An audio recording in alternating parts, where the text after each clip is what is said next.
we have several professions that rely on demography. Um, and I'm just going to give you uh, a uh, a brief overview. But when I talk about the professions that rely on demography, we talk about actuaries, and as you know, actuaries work for insurance companies and they look at probabilities of diseases, accidents, and whatnot, and that's often how your insurance rates are determined. Uh, Plus the fact that there's got to be some profit that goes along with it too, because they're employing a workforce to keep track of all these particular diseases or problems or accidents. Accidents is really the wrong word because we talk about injury, okay, and we know that the greatest cause of mortality is injury from automobiles from age 1 to 44 years of age. Okay, so the point here is that this information can be applied in any number of ways, and actuaries are very valuable to us, and so is demography. And we're only going to look at the topic though briefly, and that's the point I'm trying to get across to you. So really, demography has to do with the shape of the population, but it's a study of populations with reference to the following: population size. Now, notice what we're looking at. Right away, we begin to get into demographic factors and gender and growth. Is the population growing, expanding? We have certain areas of the country where that goes on.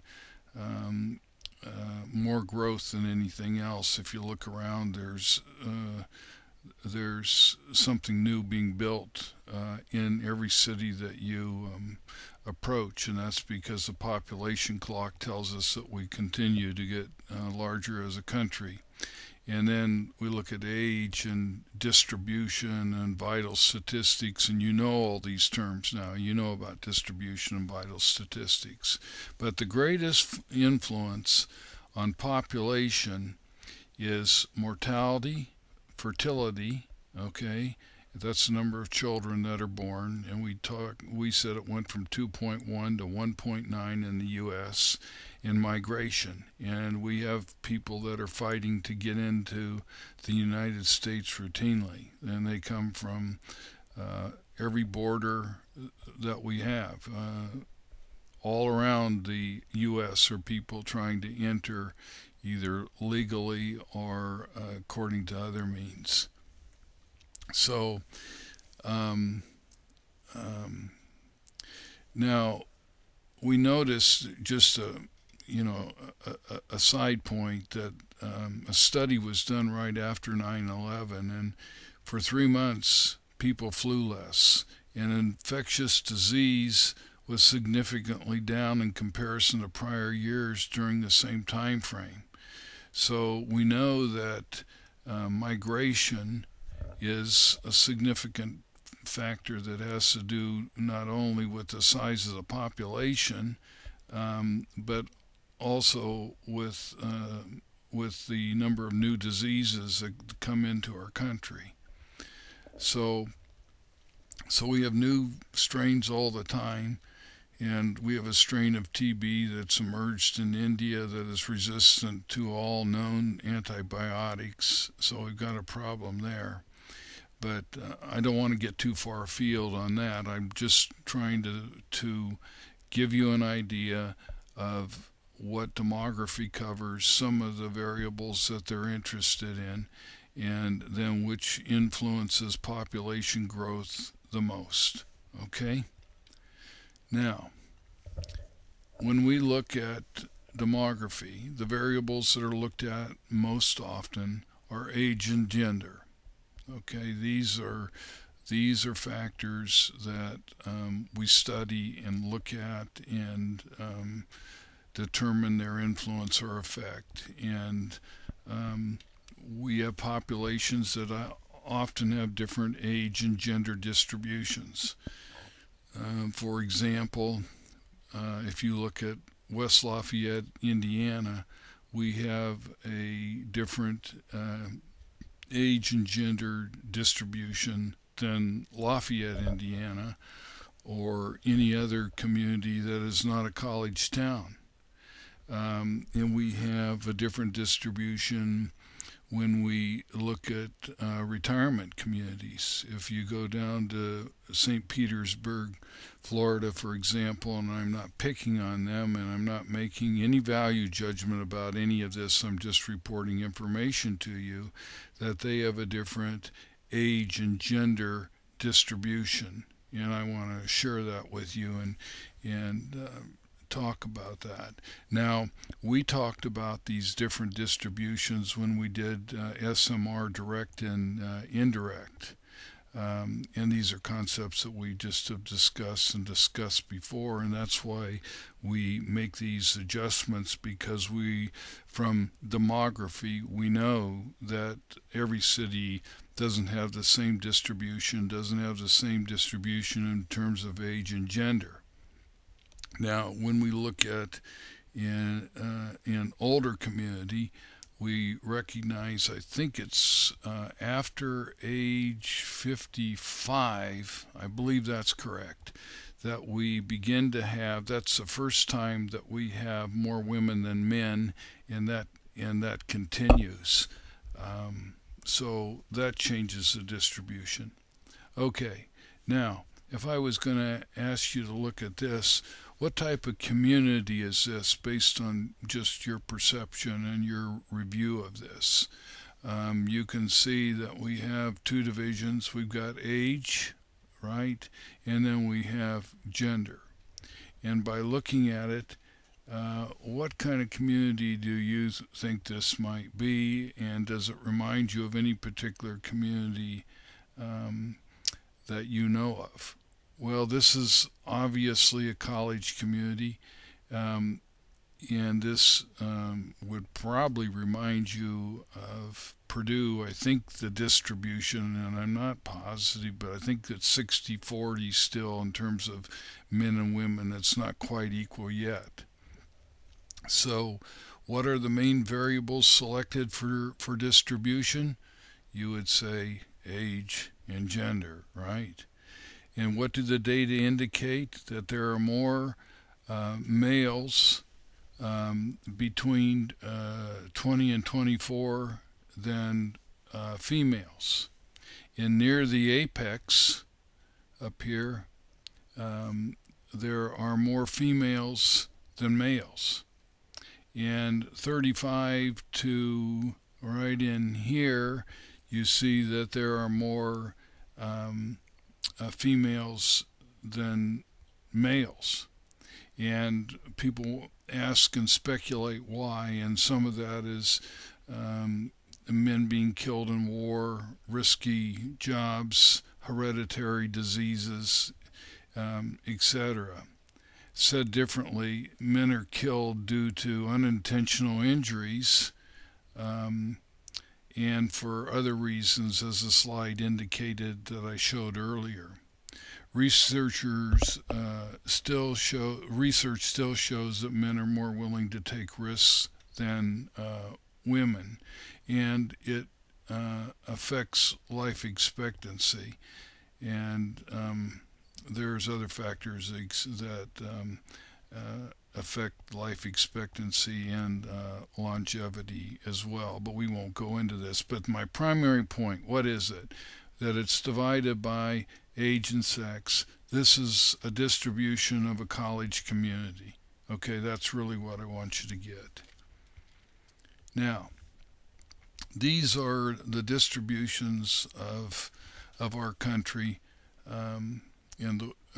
early on, and I just want to go through them with you rather quickly here.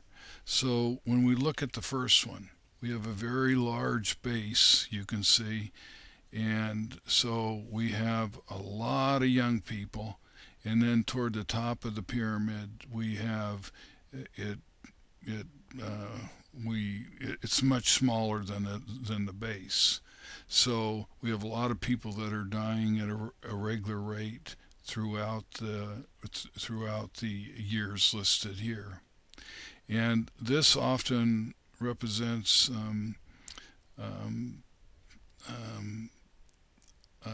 developing countries. They seem to have this kind of problem because they don't have all the advantages that we have in terms of wellness and medicine that would have an influence on their health. And you could, I think you would be reasonably safe in saying that this is how China looks today. So, because there's still restrictions in terms of the number of children and etc. Now, when we come to the 1940s, you can see that the birth cohorts of 1930 through 39, when we went through the Great Depression, we had these people here that are now take up this area. And the Great Depression produced relatively few children. And we talked about earlier, as I remember, that how economics has an effect on the number of children born. And when we go through bad economic periods, there's a decline. Now this is becoming more like a cylinder. It's not quite, and it's not demonstrated that way yet. But that would mean for every two, you know, every two parents that die, that there would be two children per family. So that would be a replacement model. The children would be replacing the parents. Now let's go to the next one. Now we take the depression children here, and now 20 to 29 years old, and these children now having a lot of babies. Um, because this is the 1960s.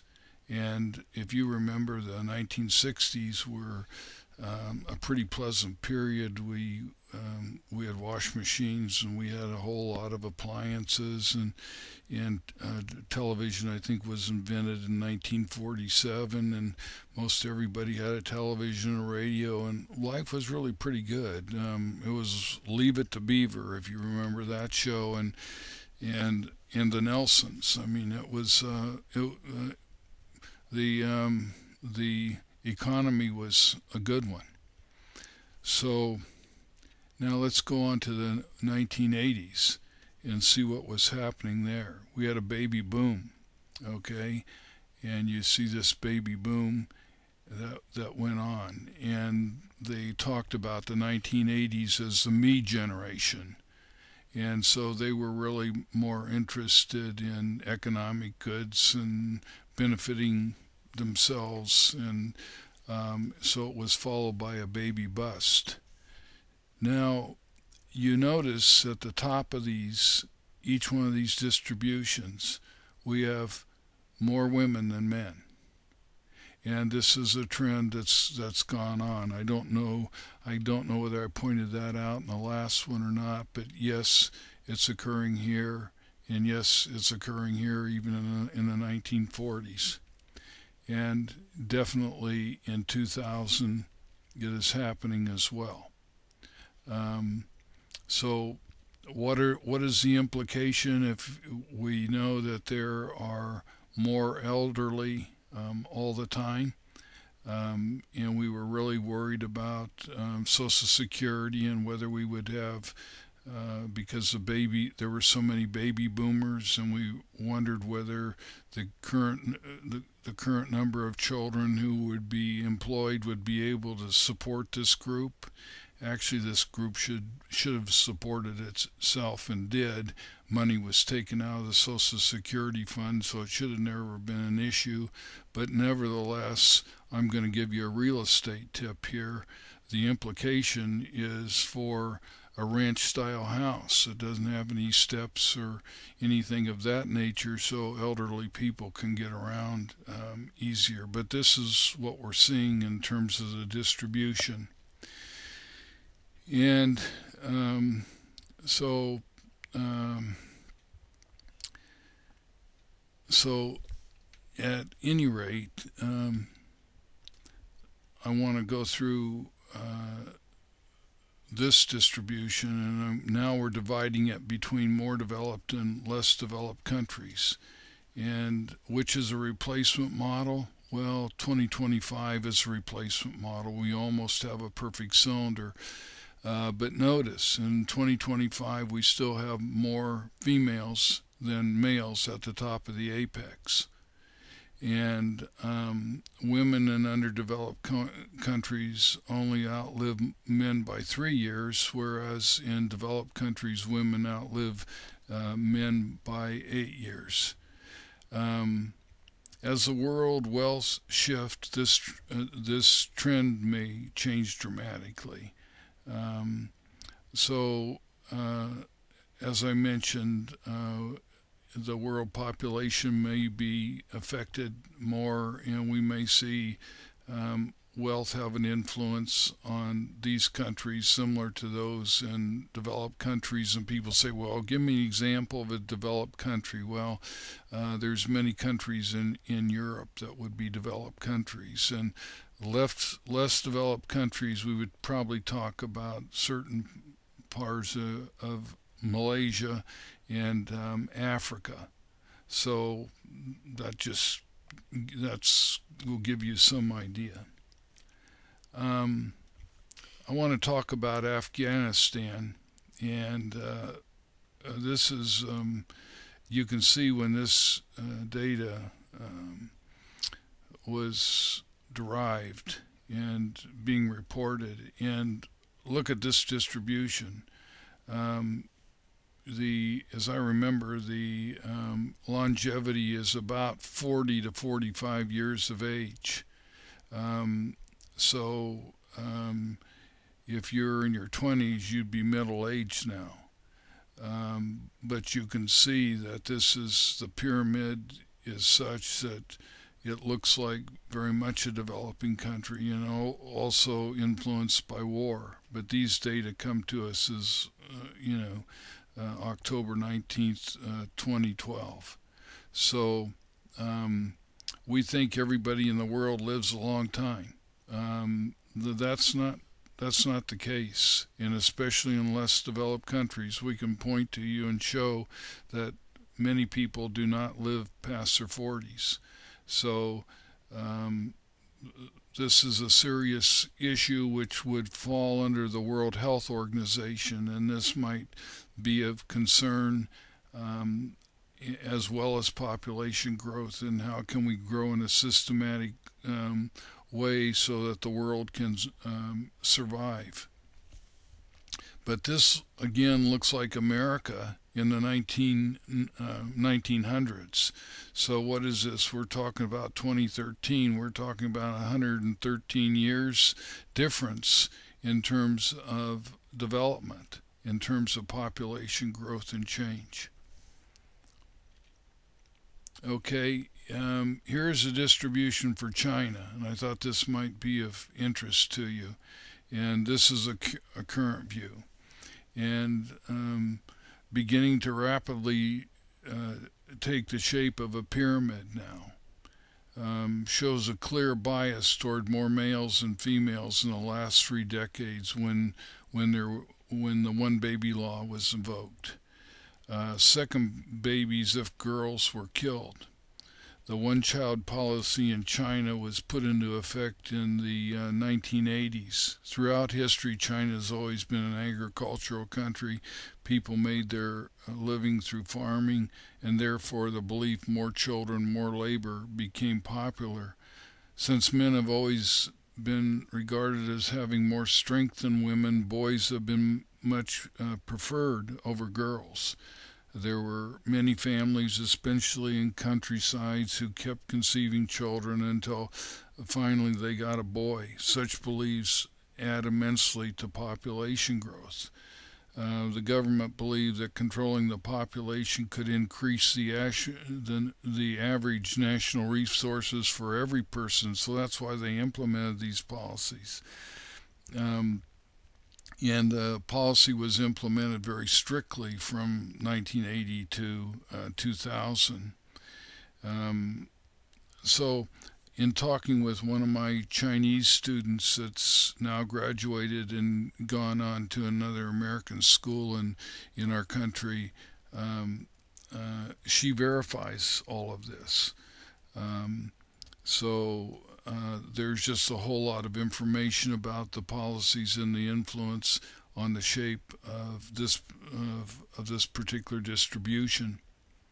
So policy is one way. Our laws, policies, and laws together are one way to really control the shape of a population distribution and fall under the category of demography. Um, let's see.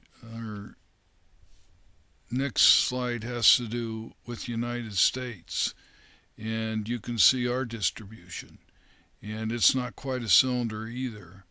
And our population growth, well, our longevity hasn't increased a great deal, and I'll show you that later in comparison to other developed countries. But this will give you some idea, and it'll also show you when there are more women than men as you go up the ladder, and you can make your own decisions about that and see just by examining each one of these bars.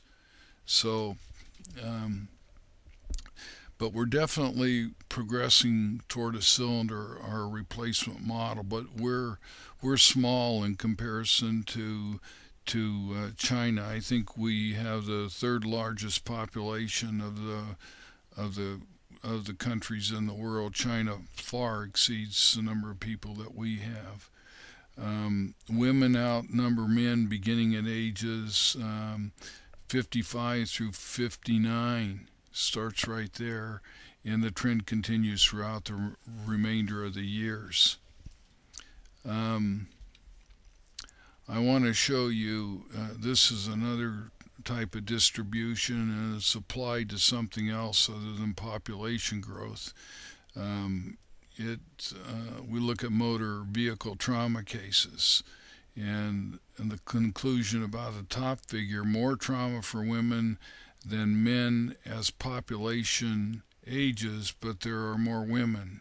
And it doesn't take into account the number of men who have already died, which is the Neiman bias, and I'll talk about that later on. But you can see what happens in terms of motor vehicle trauma.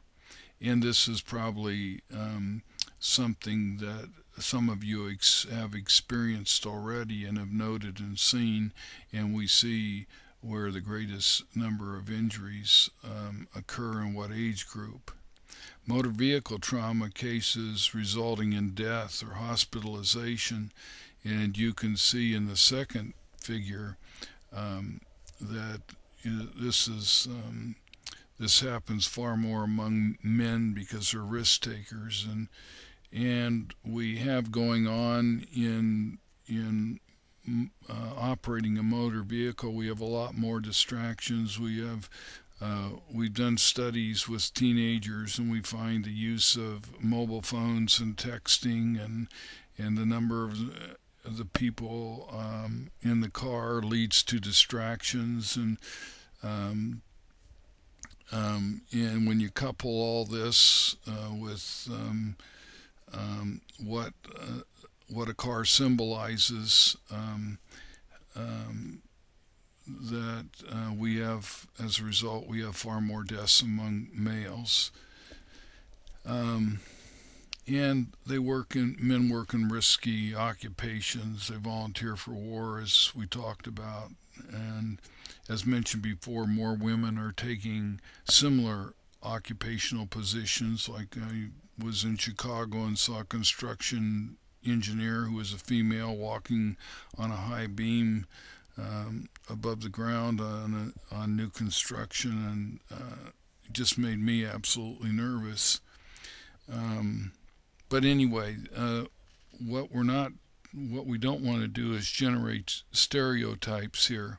We want to look at data and have data tell the story and not jump to preconceived notions.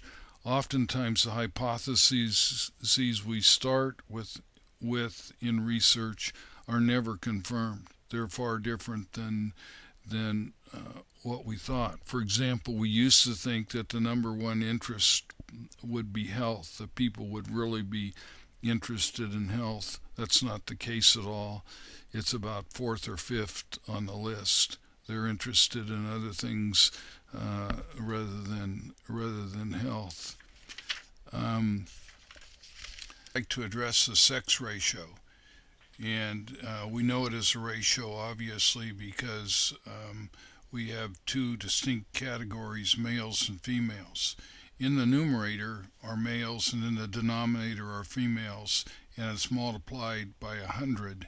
Now notice this isn't 100%. This is a 10 to the nth. So let's talk about example 1 here. If you have 200 males and 190 females, the sex ratio in this case is 105 is 105. A score above 100 means that there are more males than females in the population, and a score under 100 means there are more females than males in the population. So again, it's reported as a whole number, and I'll want to address a table with you just to talk about it. Now, I've already covered this example with you, so you know a number again that 100 is a null hypothesis, equal number of males and females, and a number under 100 equals more females than males. Okay. In this next graphic, I'd like to start out with data that we see about the world in more developed regions and less developed regions. As you note, and this is true, and it's only slightly so, but there are more males born than females, and it's shown up in the world in more developed regions and less developed regions. And what occurs, as you see, as the population gets older, that there are more females than there are males. And if you look at the world population, you can see that right across. And we talked about it before, that it began at in the middle to late 50s, and this also demonstrates that. Now, if you look at more developed regions, and we talked about Great Britain and Europe and those many of those countries, and we would be one of them as well, you see that that we have more females than males, and that's occurred consistently in 1950, 2005, and the projection for 2050 is no different. And you can see what the distribution is for more developed countries, very similar, and in fact it might be even slightly lower.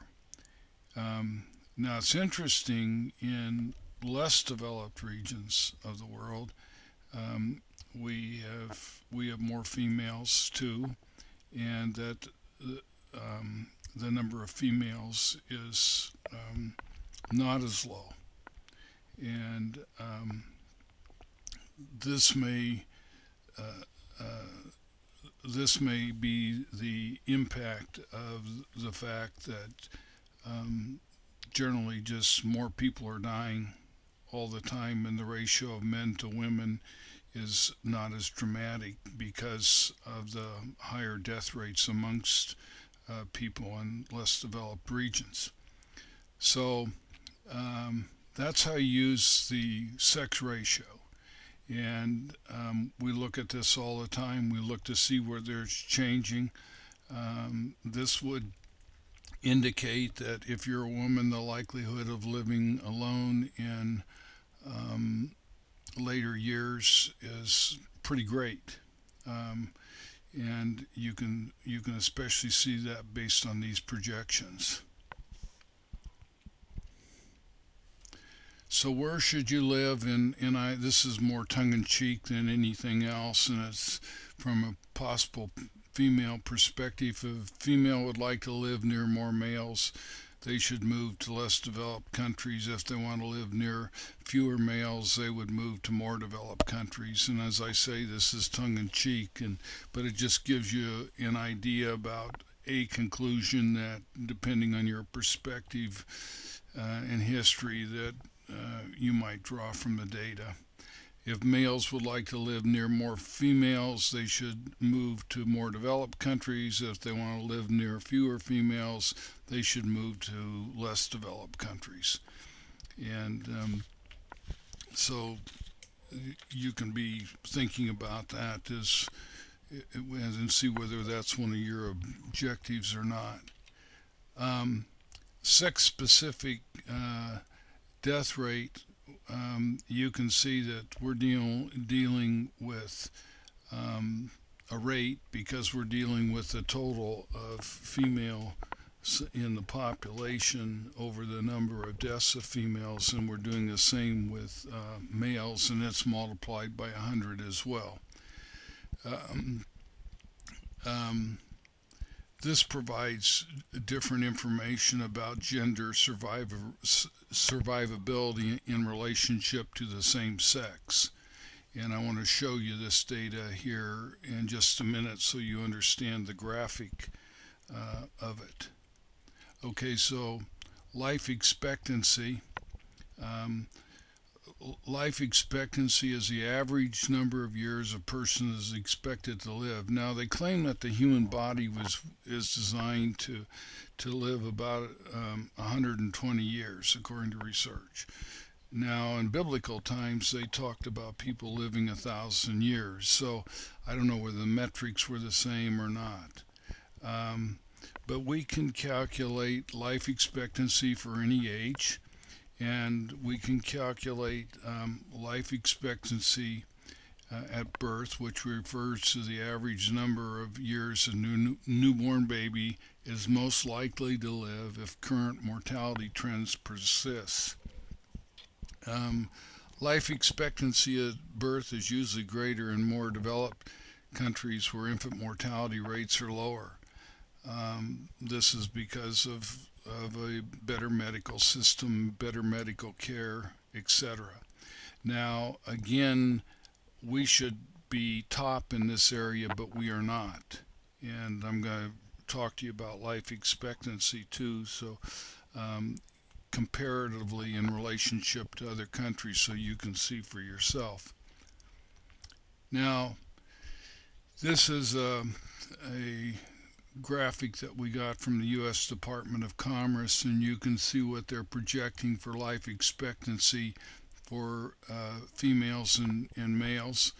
And by 2050, they expect the median to be 84.3 years of age for females, and for males 79.7 years. Now, you can see that it's increasing. We've done, from the 1900s, obviously, people didn't live very long. And we've made dramatic improvements as time has gone along, and most of our formulas regarding life expectancy were developed in the 50s and 60s. But we began to make progress, and it's increased every decade since. But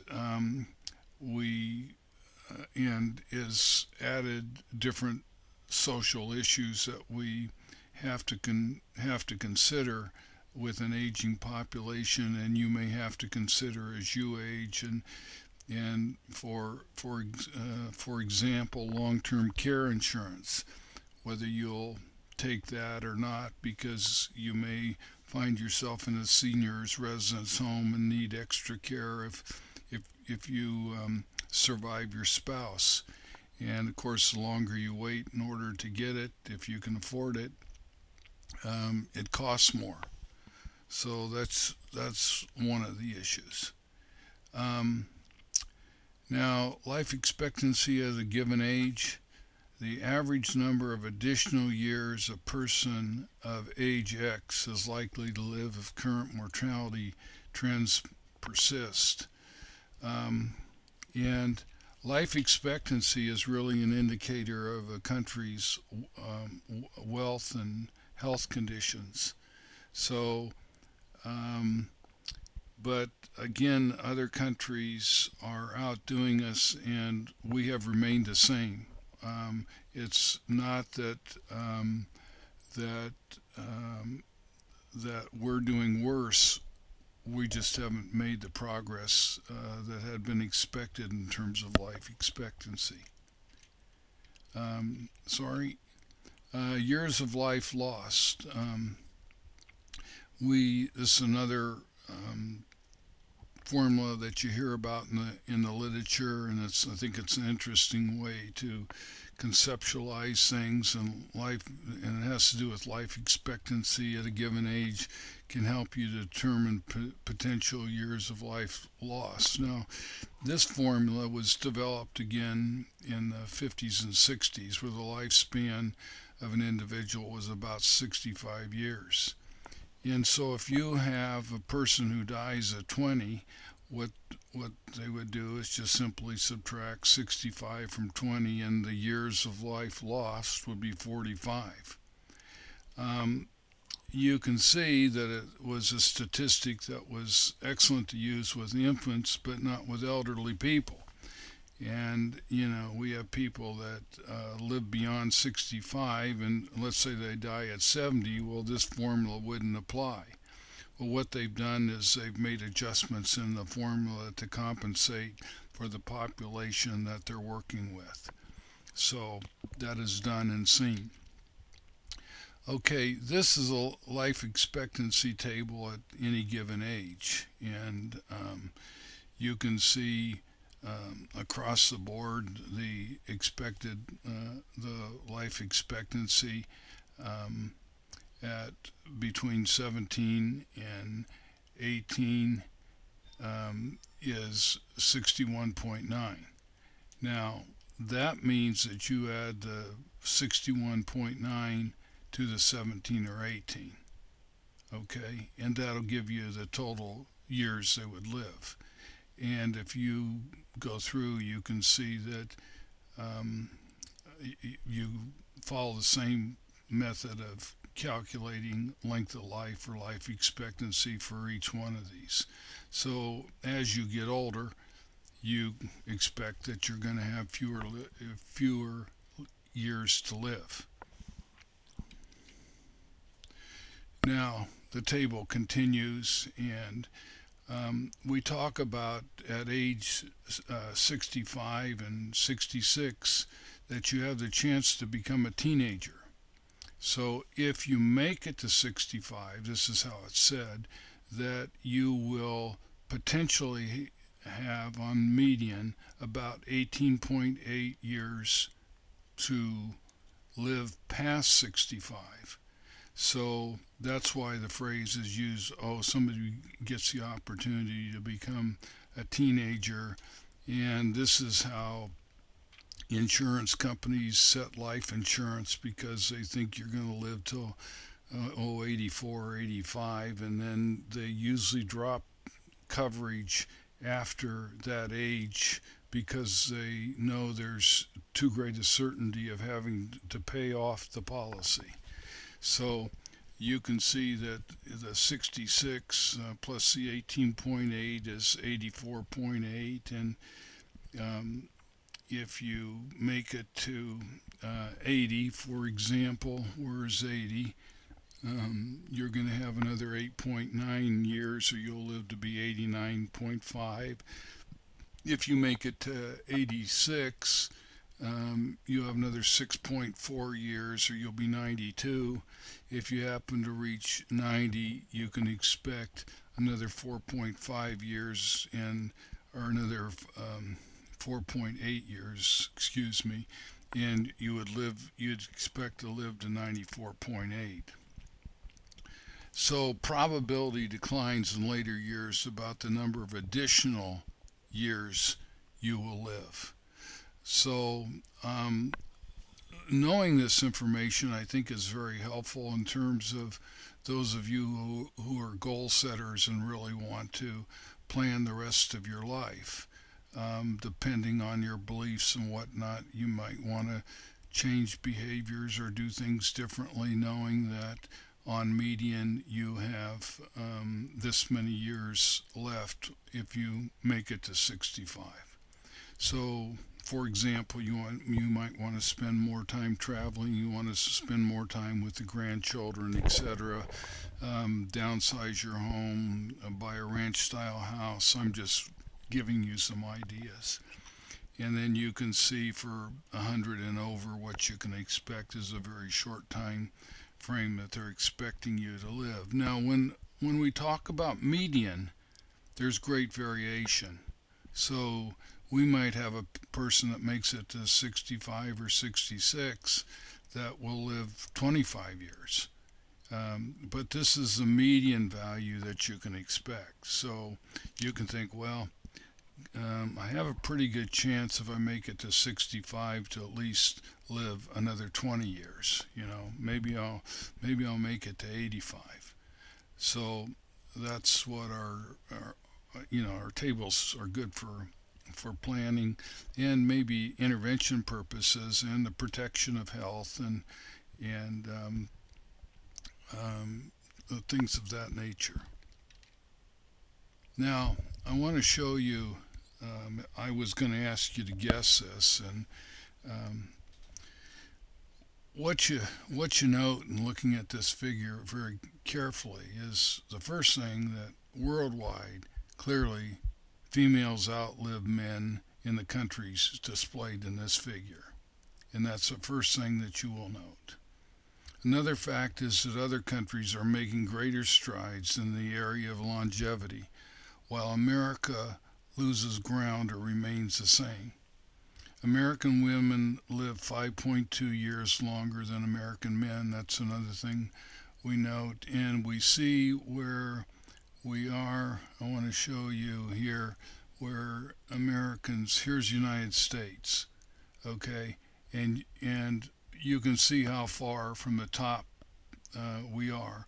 We're the richest nation in gross national product. I think it's gross national product of all time. And so with that noted, we would expect then, I'm assuming that you heard me, that we are the richest nation in gross national product of all time in all of history.